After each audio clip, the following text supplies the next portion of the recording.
காப்பாற்ற பெரிய பரிகாரமே மற்றவர்களுக்காக வணங்குவதே. இப்படி இருந்தால் மட்டுமே பாவத்தை குறைக்க முடியும். வாசியோகத்தை விட அதிகமான சக்தி கூட்டு பிரார்த்தனையில் தான்.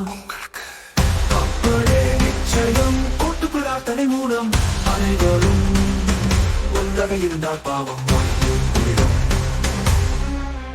உங்கள் உதவியின் பின்னால் உள்ள கருவியில் உங்கள் சக்திகளை அதிகப்படுத்தும் ஒரே வழி கூட்டு பிரார்த்தனை மட்டுமே.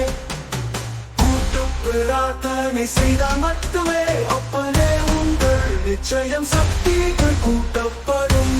அப்பா அப்பனை கூட்டு பிரார்த்தனைக்கு இருக்கும் நிச்சயம் சக்தி வேறு எதற்கும் இல்லை. அப்பா உங்கள் பின்னால் உள்ள கருவியில் உங்கள் சக்திகளை அதிகப்படுத்தும் ஒரே வழி கூட்டு பிரார்த்தனை மட்டுமே. கூட்டு பிரார்த்தனை செய்தால் மட்டுமே அப்படியே உங்கள் நிச்சய சக்திகள் கூட்டவும். அப்பா அப்பனை கூட்டு பிரார்த்தனைக்கு இருக்கும் நிச்சயம் சக்தி வேறு எதற்கும் இல்லை. அப்பா பெரிய பரிகாரமே மற்றவர்களுக்காக